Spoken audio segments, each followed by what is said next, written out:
Hello friends, I hope you all are doing great. तो आज हम करने वाले हैं part 2 of previous year questions जो यूजीसी नेट में आए थे जून 2015 के। तो इससे पहले वाली सारी वीडियोस एक प्लेलिस्ट सेपरेट बनाई हुई है, उसमें आप देख सकते हो। और अगर आपको मेरी जैसे स्पीड कम लगती है बोलने की, तो आप स्विच कर सकते हो 1.25x पे या 1.5x पे, जिससे आप जल्दी वीडियो देख सकते हो। So let's get started.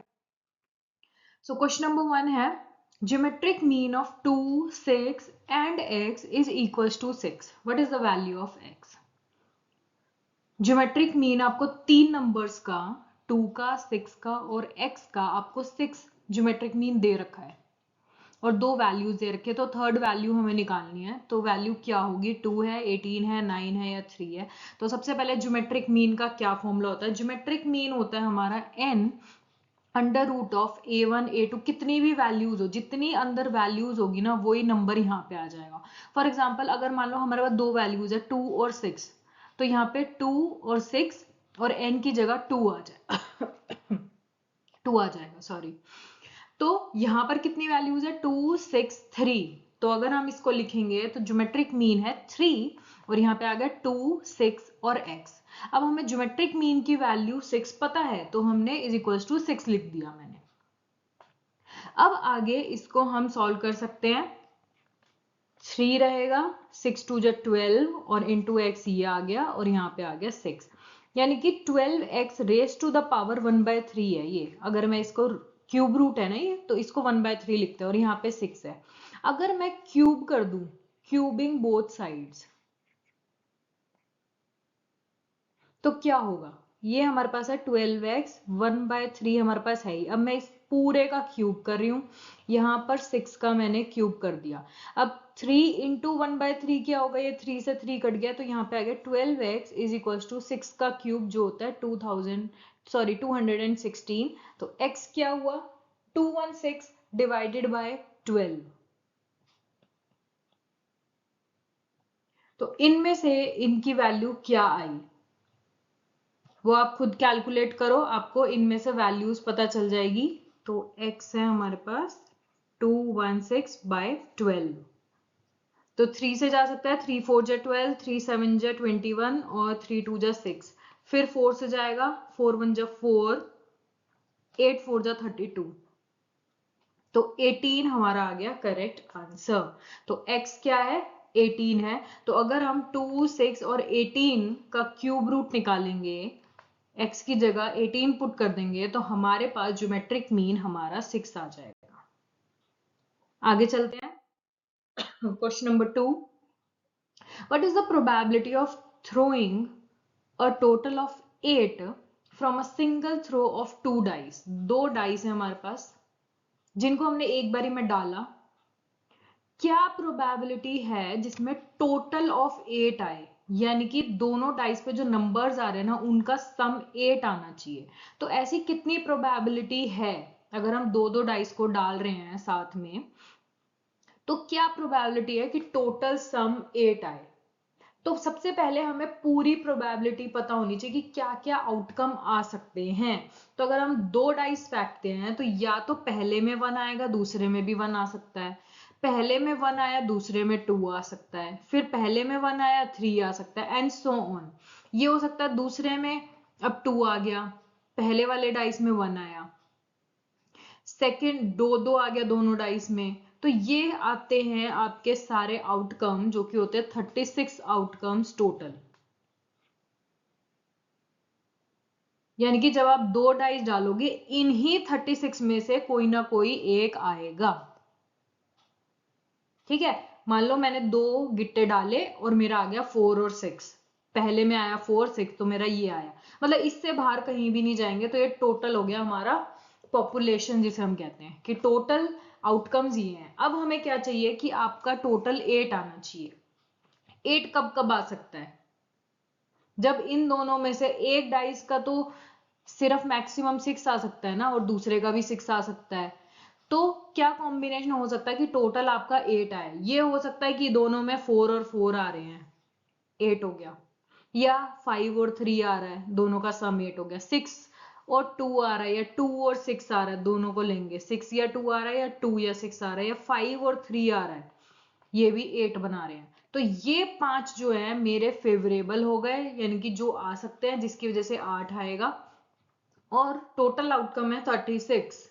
तो प्रोबेबिलिटी का क्या फॉर्मूला होता है कि favourable outcomes by total outcomes.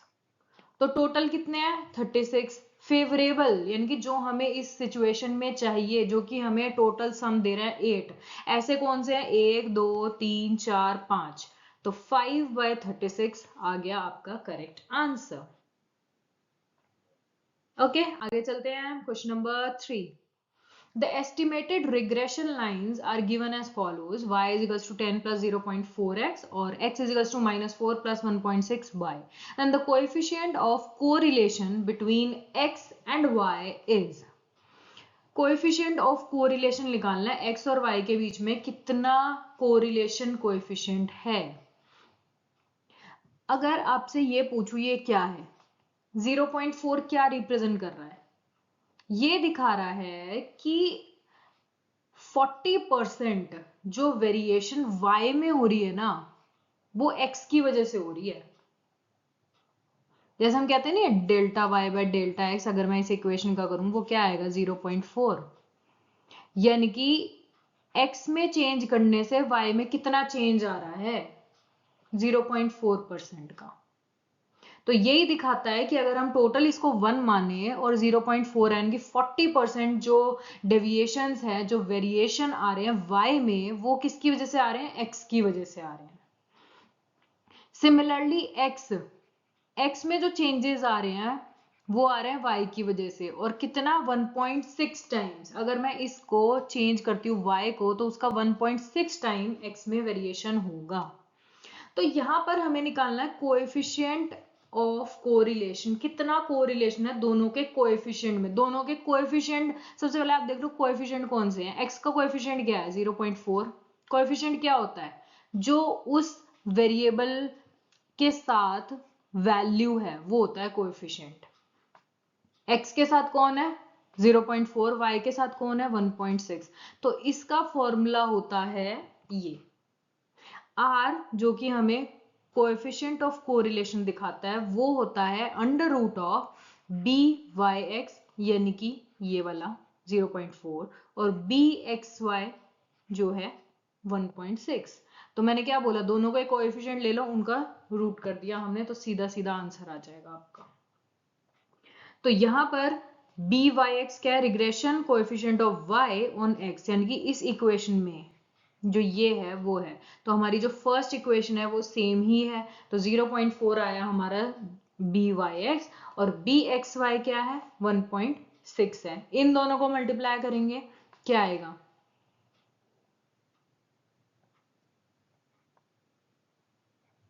0.64। इसका रूट क्या होगा, किसका स्क्वायर है ये 64 का।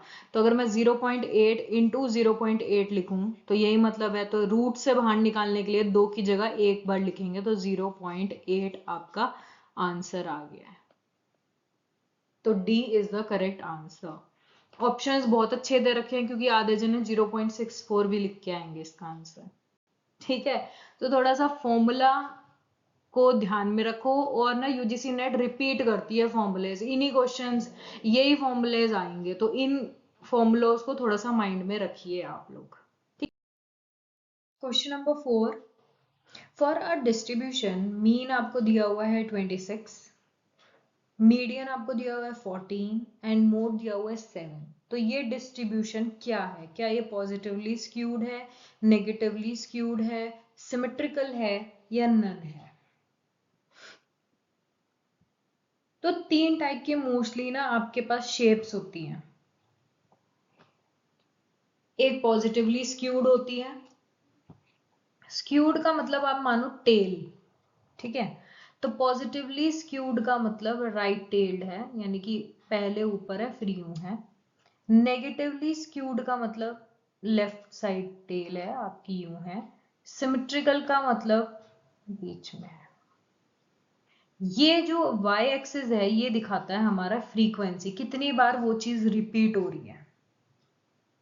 ओके।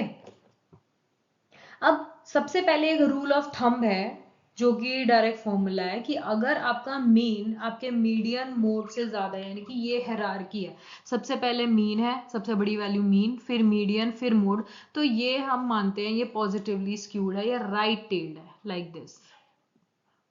वहीं में अगर इसका अपोजिट है तो वो लेफ्ट टेल्ड हो गया, नेगेटिवली स्क्यूड। अगर तीनों बराबर हैं तो सिमेट्रिकल है, या ये नॉर्मल डिस्ट्रीब्यूशन। ठीक है, अगर ये आपको कन्विंसिंग लगता है तो आप सीधा इससे करिए और आंसर आ गया ए। या अब ये जानना कि ऐसी टेल ये क्यों है, इसका ऐसा डायग्राम क्यों बना है, वो डिपेंड करता है कि मीन मीडियन मोड ऐसे क्यों रहे। सबसे पहले आपसे अगर मैं यूं जनरल क्वेश्चन पूछूं, इन कर्व्स में ये जो टॉप पॉइंट है ये क्या रिप्रेजेंट कर रहा है, क्या ये मीन है, मीडियन है, मोड है? If y axis is frequency, तो सबसे ज्यादा फ्रीक्वेंसी जिसकी है वही तो ये चीज रिप्रेजेंट करेगा ना। और फ्रीक्वेंसी किस में देखते हैं हम? मोड में देखते हैं, तो सबसे पहले ये आ गया मोड, यानी कि इसमें जो टॉप पॉइंट है मोड है।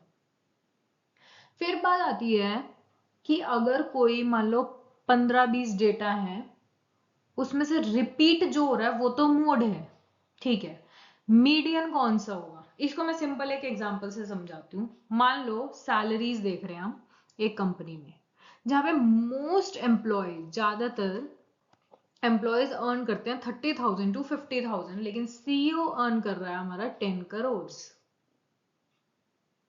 अब इसमें अगर मैं आपसे पूछूं मोड क्या होगा, तो आप क्या कहोगे? जो सबसे ज्यादा सैलरी होगी लोगों की, है ना, तो मोड होगा अराउंड इन्हीं के बीच में कोई भी सैलरी जो कि सबसे ज्यादा लोग उतने अर्न कर रहे हैं, मोस्ट कॉमन सैलरी, यानी कि 40,000 फॉर एन अजम्पशन हमारा मोड होगा। अगर मैं आपसे कहूं मीडियन क्या होगा, मीडियन आप निकालोगे सबकी सैलरी का मिडल वैल्यू। अब यहाँ पर जो हाईएस्ट है वो तो एक ही आधे की है, एक आधे जो डायरेक्टर लेवल पे होते हैं उन्हीं की होती है। मोस्ट कॉमनली तो हमारी 30 to 50 है ना, तो हमारा कहीं ना कहीं मीडियन इतना ही आएगा ना, 50 तक ही आ सकता है, 10 करोड़ तो नहीं चला जाएगा। तो मीडियन थोड़ा सा हायर हो सकता है, क्योंकि हम सब में सैलरी लिख के और उसका मिडल निकालने की कोशिश करेंगे कि मीडियन कितना है, तो हो सकता है मिडल वैल्यू जब उसे हम सॉर्ट करें तो वो 50,000 आए।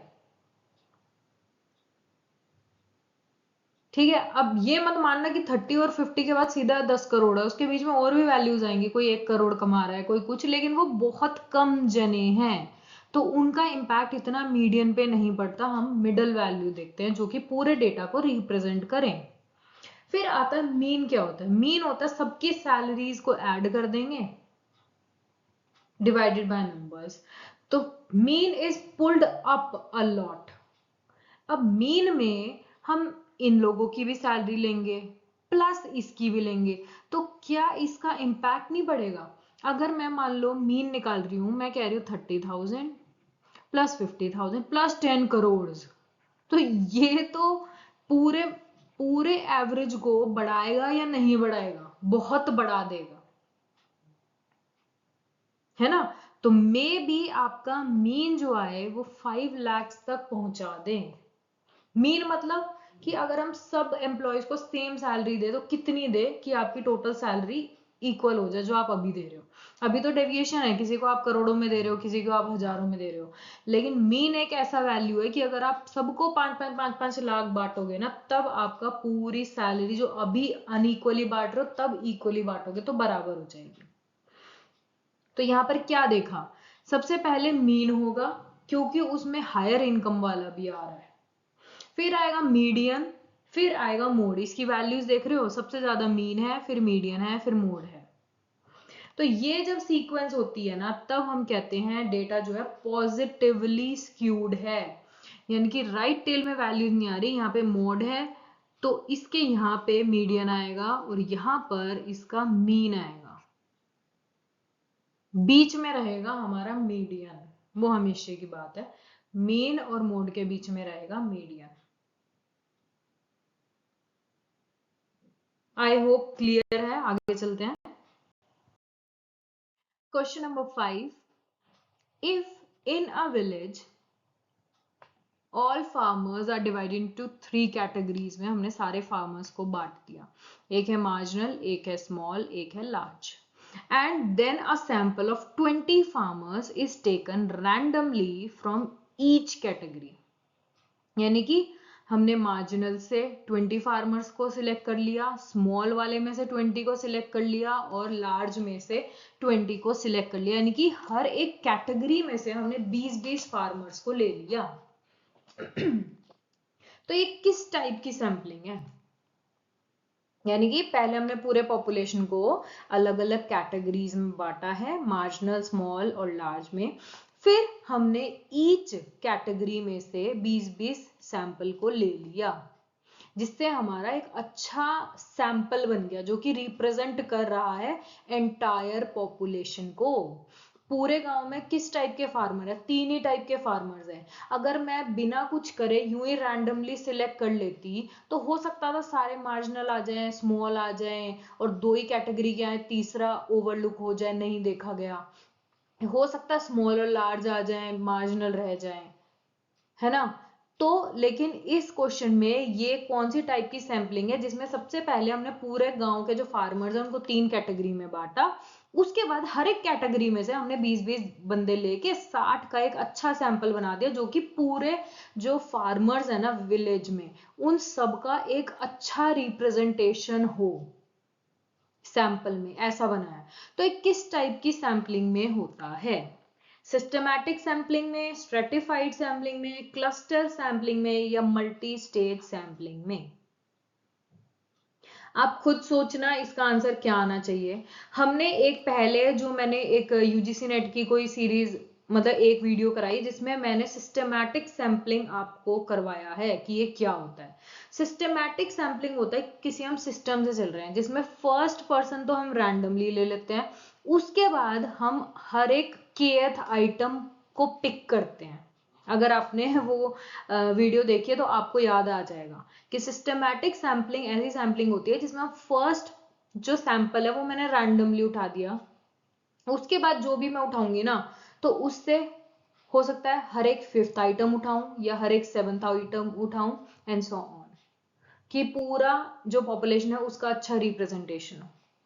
दूसरी आती, क्या इसमें ये ऐसा हो रहा है कि पहला सिलेक्ट कर लिया और छोड़ दिए? नहीं, ऐसा नहीं हो रहा है, तो ये सिस्टमैटिक तो नहीं है। क्लस्टर सैंपलिंग क्या होता है?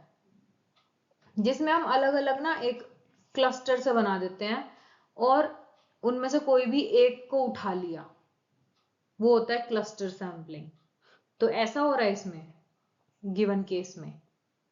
ऐसा भी नहीं हो रहा है। तो स्ट्रेटिफाइड सैंपलिंग है इसमें।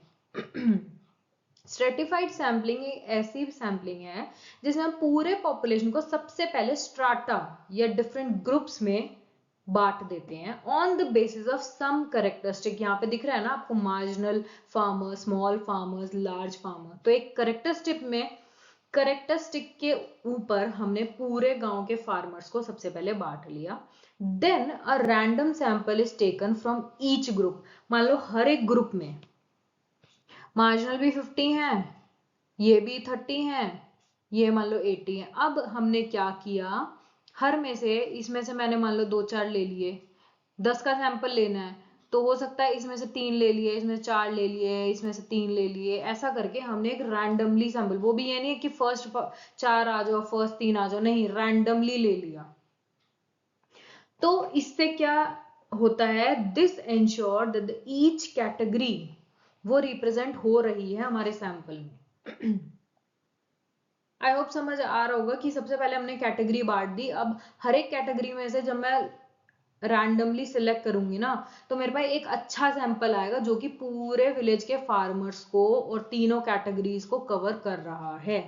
तो इस क्वेश्चन में यही चीज हुई है, तो इसका आंसर हमारा सीधा सीधा है स्ट्रेटिफाइड सैंपलिंग, जिसमें हम स्ट्राटा बनाते हैं। स्ट्राटा मतलब एक पहले ग्रुप बनाते हैं उसके बाद सैंपलिंग करते हैं। सिस्टमैटिक सैंपलिंग में select every nth item from a list, not dividing into categories में डिवीजन नहीं होता है, तो ये तो पहले ही क्रॉस हो गया। क्लस्टर सैम्पलिंग में this select entire group randomly not individual from each group. अब हमने क्या किया है, यहाँ पे हर एक ग्रुप में से रैंडमली सिलेक्ट करें हैं। स्ट्राटा में क्या होता है, हमने क्लस्टर्स बना लिए, अब कोई भी क्लस्टर रैंडमली चूज कर लिया, तो जो इसमें नहीं है। फिर आता है मल्टी स्टेज सैम्पलिंग, ये बहुत ज्यादा कॉम्प्लेक्स है, जिसमें बहुत टाइप के सैम्पलिंग होते हैं। पहले हमने कैटेगरीज बांट ली, फिर हमने रैंडम सैम्पलिंग कर ली, फिर क्लस्टर बना दिए, तो मतलब ये तो मल्टी स्टेज हो गया। सिंपल से याद रखो, स्ट्राटा सैम्पलिंग में मतलब स्ट्राटा बनाना, मतलब डिफरेंट डिफरेंट ग्रुप्स बनाना, उसके बाद आप रैंडमली सिलेक्ट कर लो। आगे चलते हैं, question number 6। In the famous equation m is equals to P K Y, K क्या है? मैंने जो कैम्ब्रिज के जो स्कूल्स थे, केन्स और भी इकोनॉमिस्ट के, मैंने आपको सारे ना ये इक्वेशंस बताई थी एक अपनी वीडियो में, वो मैं डिस्क्रिप्शन में दे दूंगी, वीडियो सर्च करके वो आप देखना। उसमें मैंने ये इक्वेशन भी कवर करी हुई है, उसमें पिगू की भी है, रॉबर्टसन की भी इक्वेशन है, और m is equals to P K Y ये वाली भी है। तो ये आपको उसमें ज्यादा अच्छे से, अगर आपको डिटेल में देखनी है तो आपको दिख जाएगी। अब इसमें पूछ रहे हैं कि ये k क्या है, क्या ये फ्रैक्शन है रियल इनकम का हेल्ड फॉर ट्रांजैक्शन, की ट्रांजैक्शन के लिए रखा हुआ है, वो फ्रैक्शन है। फ्रैक्शन ऑफ मनी सप्लाई जो पर्सन ने अपने पास रखा हुआ है, क्या वो है। Fraction of money value of output held by public, क्या पब्लिक ने जो रखा हुआ है वो है, ये नन है। अब इसको पता होने के लिए आपको इक्वेशन के जो ये एब्रीविएशन है ये पता होने चाहिए, इनकी फुल फॉर्म क्या है। ये जो इक्वेशन है m is equals to P K Y derive हुआ है कैम्ब्रिज की, मैंने बोला है ना आपको, Cambridge quantity theory of money, इसकी सारी 4-5 इक्वेशन है, मैंने सबकी बताई है। रॉबर्टसन ने क्या बोला था, उनकी कौन सी इक्वेशन थी, पिगू ने कौन सी बोलती, यही चारों, मार्शल की, पिगू की, केन्स की और रॉबर्टसन की, 4 बताई थी मैंने उसमें, उस वीडियो में। तो ये इक्वेशन में क्या बोला हुआ है, m क्या है, मनी सप्लाई है, p है वो प्राइस लेवल है जो कि सेम है हर एक इक्वेशन में, y है रियल आउटपुट, क्योंकि प्राइस हम अलग रख रहे हैं, अगर मैं p और y को मल्टीप्लाई कर दूं तो वो नॉमिनल आउटपुट बन जाएगा, नॉमिनल जीडीपी बन जाएगा। रियल है क्योंकि सिर्फ वो y है। k क्या है, अब k है कैम्ब्रिज का कैश बैलेंस रेशो, जो कि रिप्रेजेंट करता है fraction of nominal income held by public as money balance. क्योंकि अगर आप इस पूरी इक्वेशन में k निकालो, k क्या होगा, m बाय p, और y को मैं उस साइड ले जाती हूँ तो ये आ गया। py क्या है, नॉमिनल इनकम है, ऊपर क्या है m, मनी सप्लाई, यानी कि fraction of nominal income held by the public as money balance, simple. तो k रिप्रेजेंट कर रहा है वो fraction of money supply, money value of output, जो people as a cash balance hold कर रहे हैं। तो इसका सीधा सा आंसर आ जाता है हमारा C या 3। Question number 7।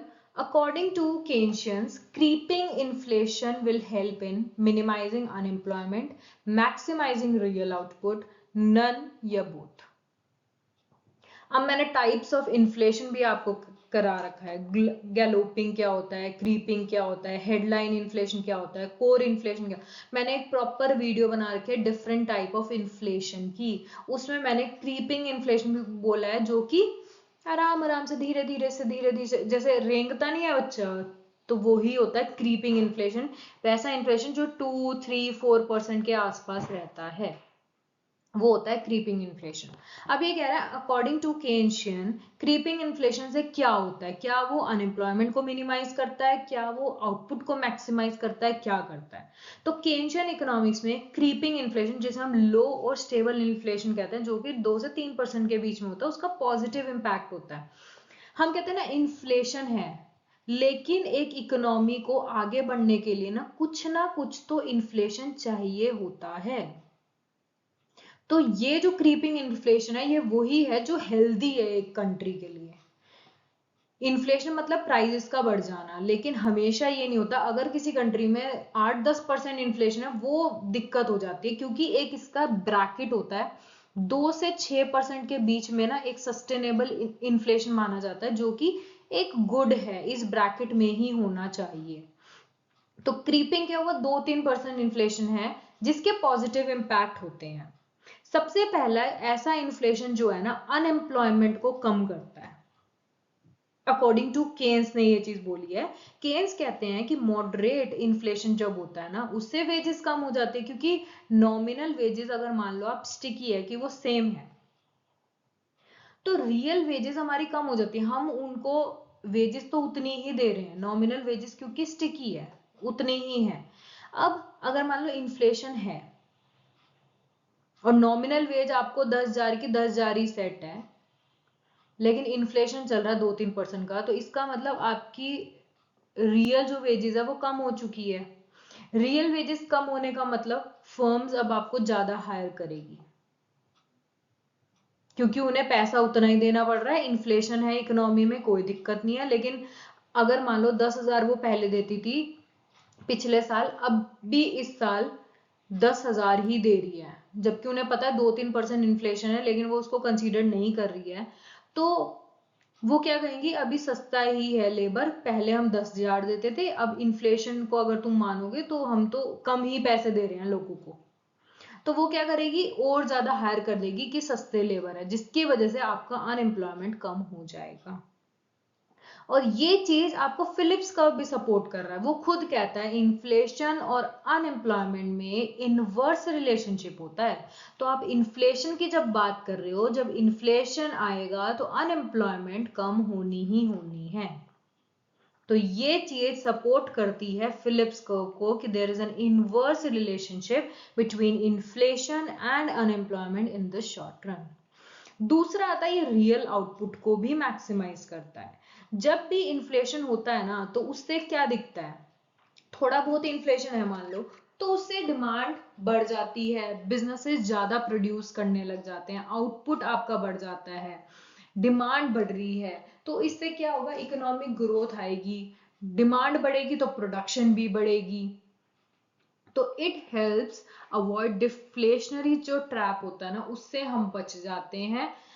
डिफ्लेशनरी ट्रैप कब होता है, जब लोग खर्चा ही नहीं कर रहे हैं, इकोनॉमिक ग्रोथ कम कर दी है। लेकिन क्रीपिंग इन्फ्लेशन ऐसा है जो स्काई रॉकेटेड नहीं है, इतने ज्यादा नहीं बढ़े, हल्का हल्का सा अगर दाम बढ़ भी जाता है तो भी लोग अपनी कंजम्पशन को कम नहीं करते।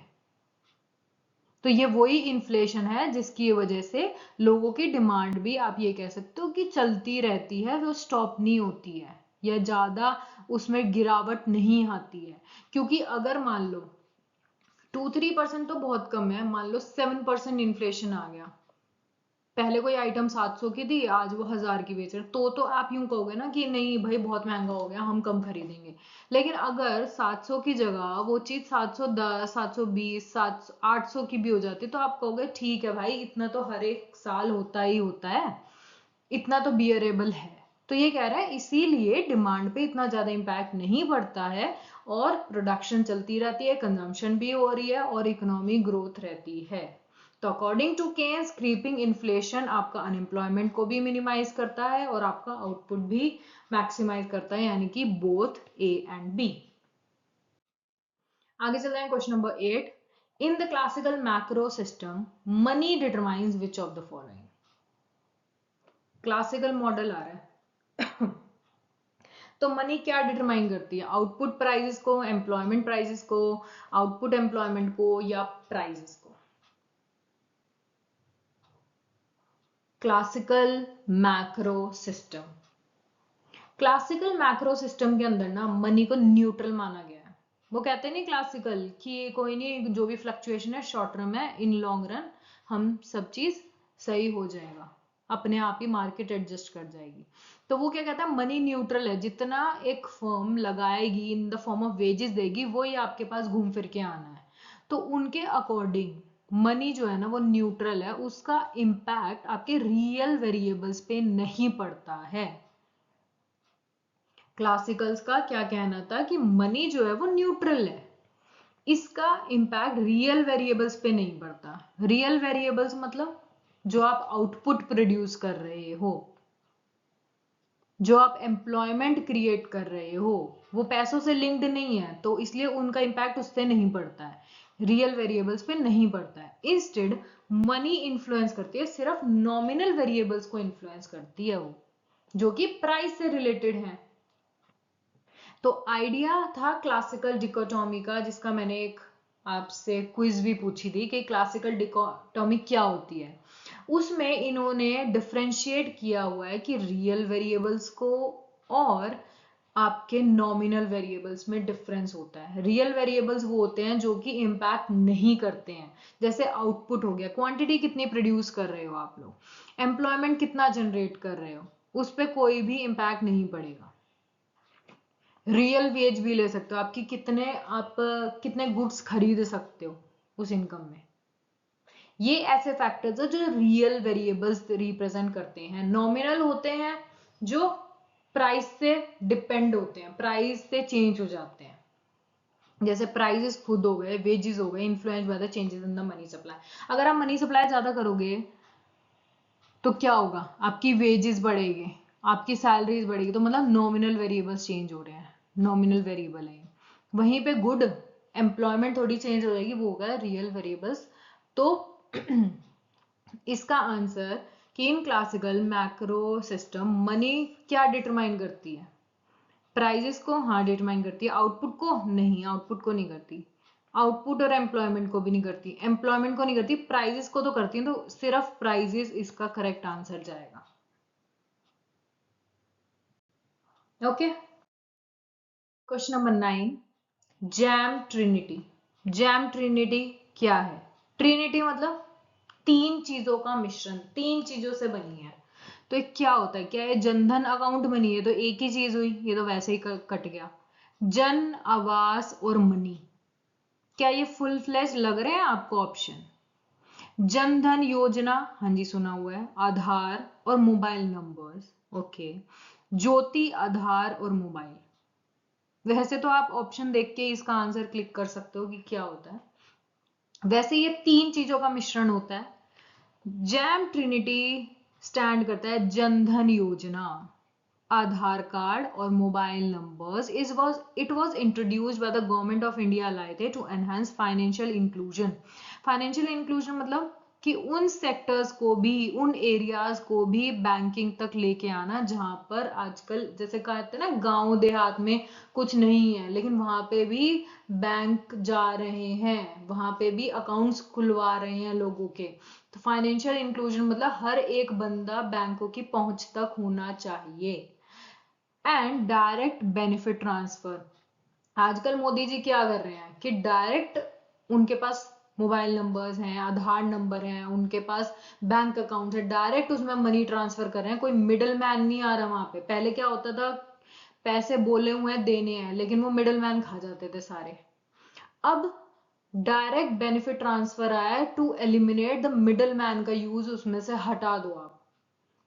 तो जन धन योजना के अंदर जीरो बैलेंस बैंक अकाउंट खुलवाए हैं सबके, टू द अनबैंक्ड पॉपुलेशन जिनके पास अकाउंट नहीं थे, इंश्योरिंग फाइनेंशियल एक्सेस सबके पास होना चाहिए। आधार कार्ड है जिसमें हम यूनिक बायोमेट्रिक आइडेंटिटी है जो लिंक करती है इंडिविजुअल को गवर्नमेंट बेनिफिट से, कि आपका आधार कार्ड है, हाँ जी आप सिटीजन हो और आपके पास डायरेक्टली लिंक है, ये पहचान है एक तरफ से हमारी। थर्ड है मोबाइल नंबर, ये भी हेल्प करता है डिजिटल पेमेंट या direct benefit transfer. Direct mobile number पे आप ट्रांसफर करो तो ऑफ कोर्स है आपके पास पैसा पहुंच जाएगा without the need of intermediaries का रोल खत्म करने के लिए ये चीजें बनाई है। तो जैम ट्रिनिटी मतलब ट्रिनिटी से समझ जाओ तीन चीजें हैं, पहला जनधन योजना, फिर आधार एंड देन मोबाइल नंबर्स। आगे चलते हैं, last question, question number 10, which of the following is not used to measure inflation? Inflation को मेजर करने के लिए इन चारों में से कौन सा इंडेक्स नंबर नहीं है? सबसे पहला wholesale price index, consumer price index, purchasing power parity और जीडीपी डिफ्लेटर। खुद आंसर बताना देन देखना। होलसेल प्राइस इंडेक्स क्या होता है? होलसेल मतलब जो बल्क में क्वांटिटी खरीदते हैं उनके प्राइसेस में अगर चेंज आ रहा है ना, वो हमें दिखता है होलसेल प्राइस इंडेक्स से।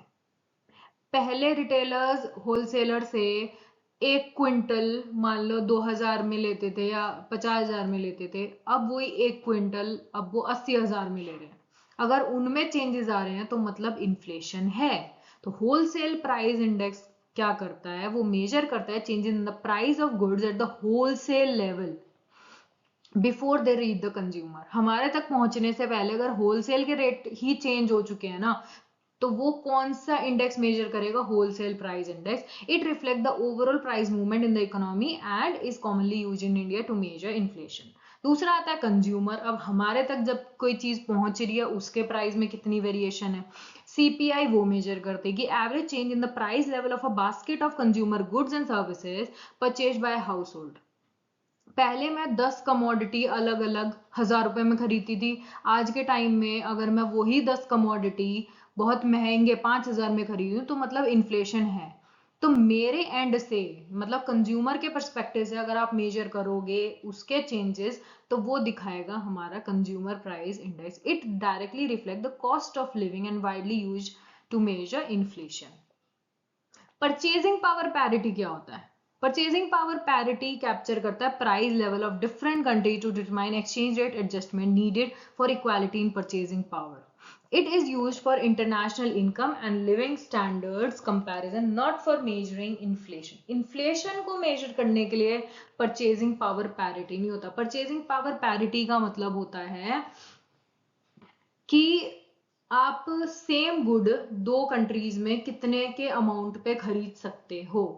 फॉर एग्जाम्पल एक बास्केट, मान लो फ्रूट्स की बास्केट जिसमें सारे फ्रूट हैं एक एक दो दो, वो यहाँ पे इंडिया में अगर मैं 2000 में खरीद पा रही हूँ तो वही सेम बास्केट यूएस में कितने की बिक रही है, उनका कंपैरिजन करना वो होता है purchasing power parity prices. Rather than हम इससे इन्फ्लेशन को मेजर नहीं कर रहे हैं कितना प्राइस बढ़ा है कितना कम हुआ है, बस ये होता है कि दोनों कंट्रीज में सेम गुड कितने कितने प्राइसेस पे सेल हो रही हैं। जीडीपी डिफ्लेटर क्या होता है? जीडीपी डिफ्लेटर भी मेजर करता है price change on all goods and services included in GDP.